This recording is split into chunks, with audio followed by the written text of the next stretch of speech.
1장 그리스도를 어떻게 생각할 것인가? 그리스도를 어떻게 깊이 생각해야 할 것인가?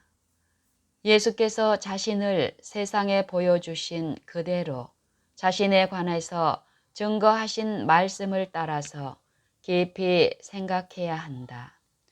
요한복음 5장에 기록되어 있는 그 놀라운 설교에서 예수님은 이런 말씀을 하셨다. 아버지께서 죽은 자들을 일으켜 살리심 같이 아들도 자기의 원하는 자들을 살리느니라. 아버지께서 아무도 심판하지 아니하시고 심판을 다 아들에게 맡기셨으니 이는 모든 사람으로 아버지를 공경하는 것 같이 아들을 공경하게 하려 하심이라. 아들을 공경치 아니하는 자는 그를 보내신 아버지를 공경치 아니하느니라. 요한복음 5장 21절로 23절. 그리스도는 가장 높은 특권인 심판하는 권세를 이임 받으셨다. 하나님만이 받으셔야 할 영광을 똑같이 받으셨다. 그런 이유에서 그리스도는 하나님이시다. 사랑의 제자 요한은 이것을 이런 말로 증거했다. 태초에 말씀이 계시니라. 이 말씀이 하나님과 함께 계셨으니 이 말씀은 곧 하나님이시니라. 요한복음 1장 1절. 이 하나님의 말씀이 다름 아닌 예수 그리스도라는 것을 14절에서 말하고 있다. 말씀이 육신이 되어 우리 가운데 거하심에 우리가 그 영광을 보니 아버지의 독생자의 영광이요 은혜와 진리가 충만하더라. 말씀이 태초에 계셨다. 인간의 마음으로는 이 구절에서 말하는 시대에 대해서는 감히 알 수 없다. 하나님의 아들이 언제 그리고 어떻게 나셨는지에 대해서는 인간에게 설명되어 있지는 않지만 우리가 알고 있는 것은 그리스도가 세상에 오셔서 죽으시기 전뿐만 아니라 세상이 창조되기 바로 전에 예수님은 이런 기도를 드리셨다.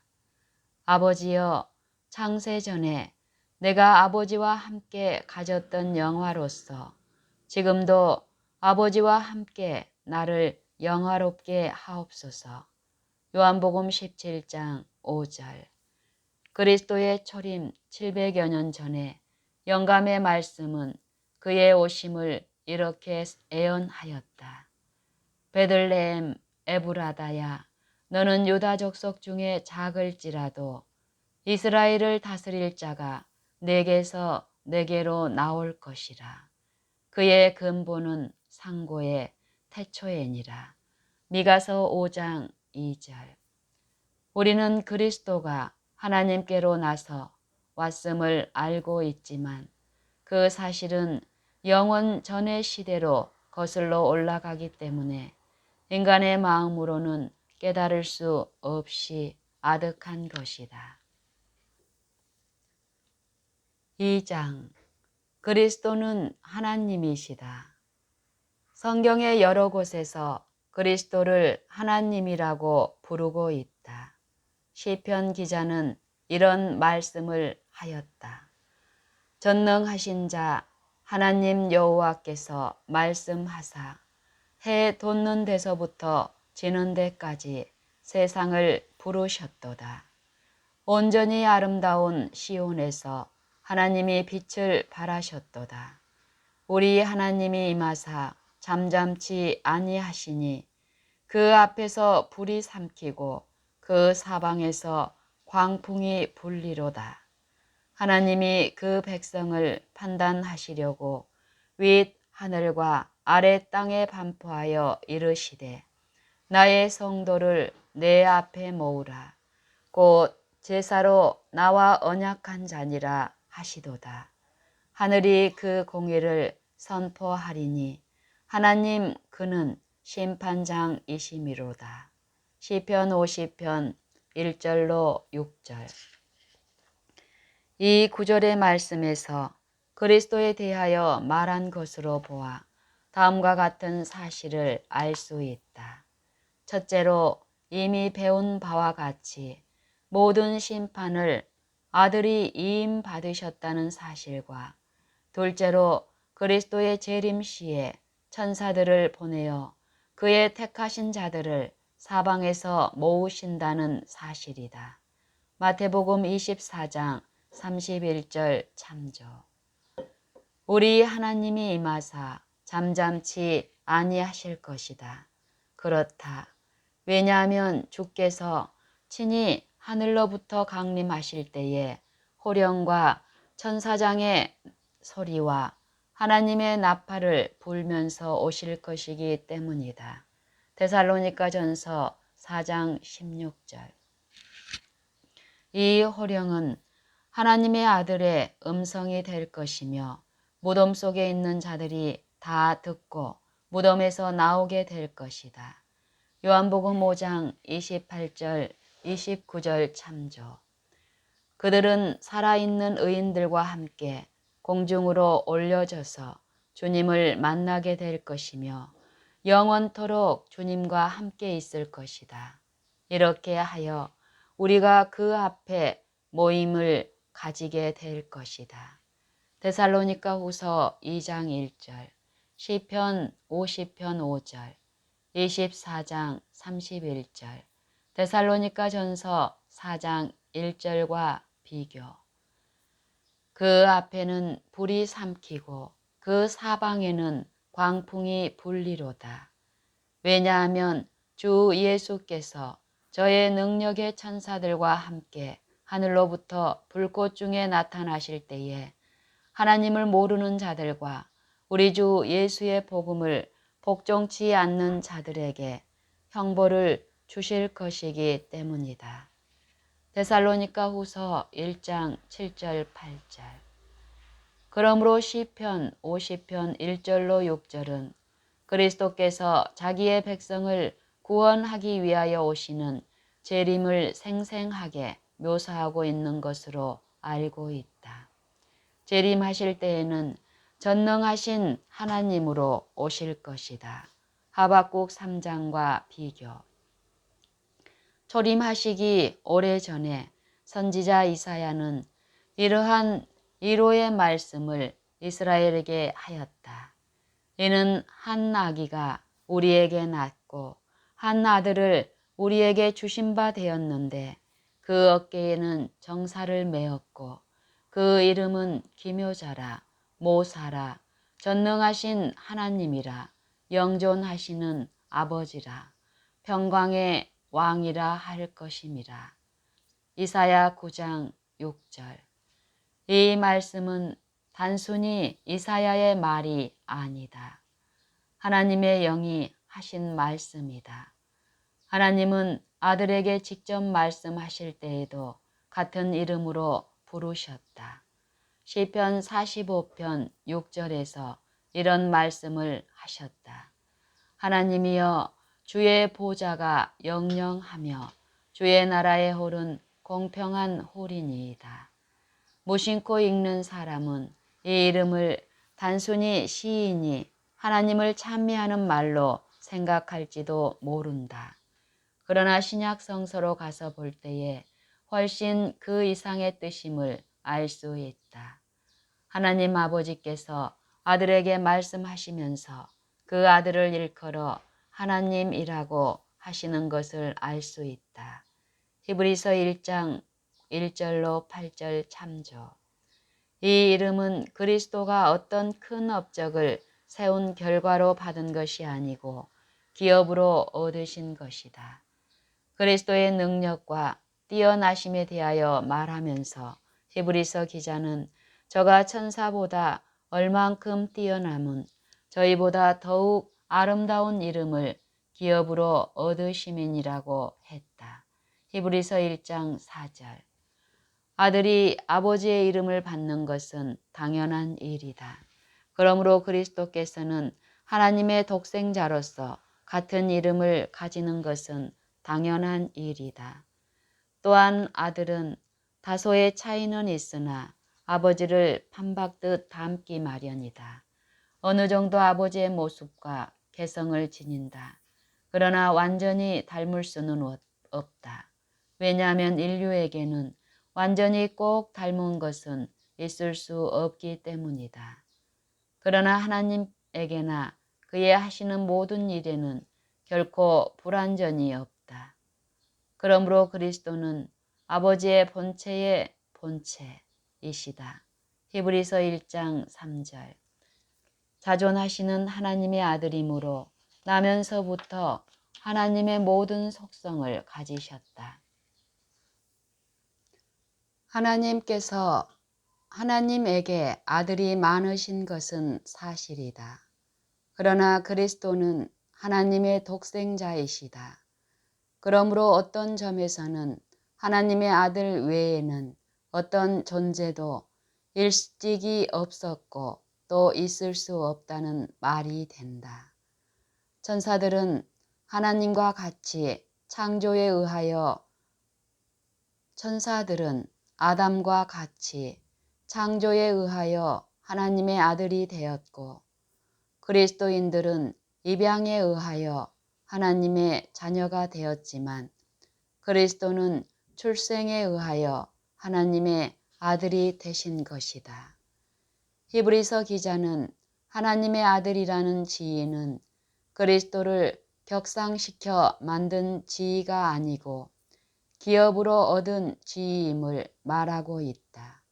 모세는 하나님의 온 집에서 사환으로 충성을 했지만 그리스도는 그의 진 맡은 아들로 충성하였다고 했다.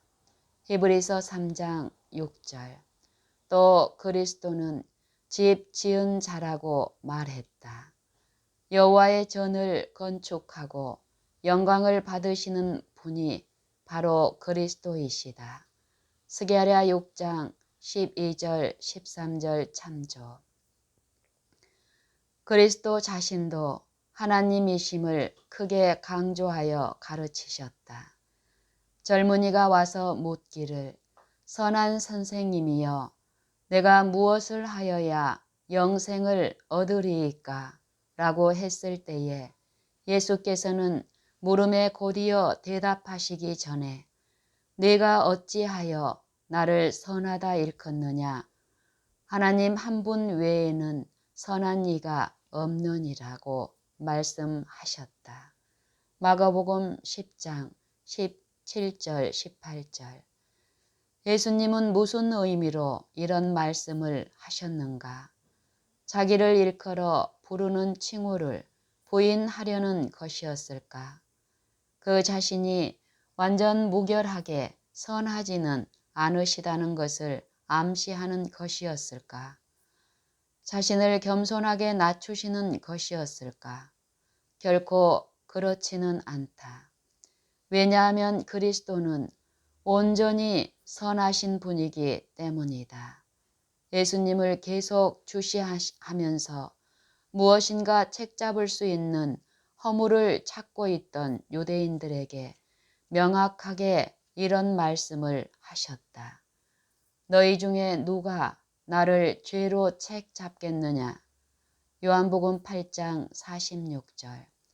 유대 나라 전역에서 어떤 사람도 그가 죄의 모양이라도 가진 어떤 일을 행하거나 말을 하는 것을 들어보았다고 하는 자를 찾아볼 수가 없었다. 그래서 예수를 정죄하려고 결심한 자들이 할 수 있는 일은 거짓 증인을 돈 주고 살 수밖에 없었다.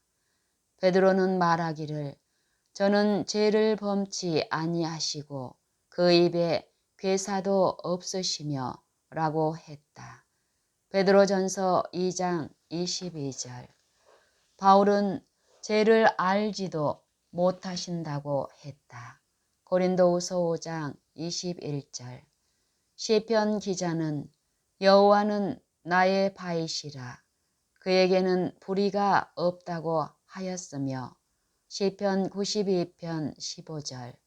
여호와는 그가 우리 죄를 없이 하려고 나타내신 바 된 것을 너희가 아나니 그에게는 죄가 없느니라고 하였다. 요한일서 3장 5절. 그리스도께서는 자신을 부인하실 까닭이 없으므로 선하지 않다고 말씀하실 수 없었다. 오늘이나 어제나 완전히 선하셨으며 선은 완성이셨다. 하나님 외에는 선하신 이가 없고 또 그리스도는 선하시기 때문에 결론적으로 그리스도는 하나님이시며 바로 이것을 그 젊은이에게 가르치고자 하셨다. 제자들에게 가르치셨던 것도 바로 이것이었다. 빌립이 예수님에게 아버지를 우리에게 보여주옵소서 그리하면 족하겠나이다 라고 말했을 때에 그에게 이런 대답을 하셨다. 빌립아, 내가 이렇게 오래 너희와 함께 있으되 네가 나를 알지 못하느냐. 나를 본 자는 아버지를 보았거늘 어찌하여 아버지를 보이라 하느냐. 요한복음 14장 9절. 이 말씀은 나와 아버지는 하나이니라고 말씀하셨을 때와 같이 강조하여 하신 말씀이다.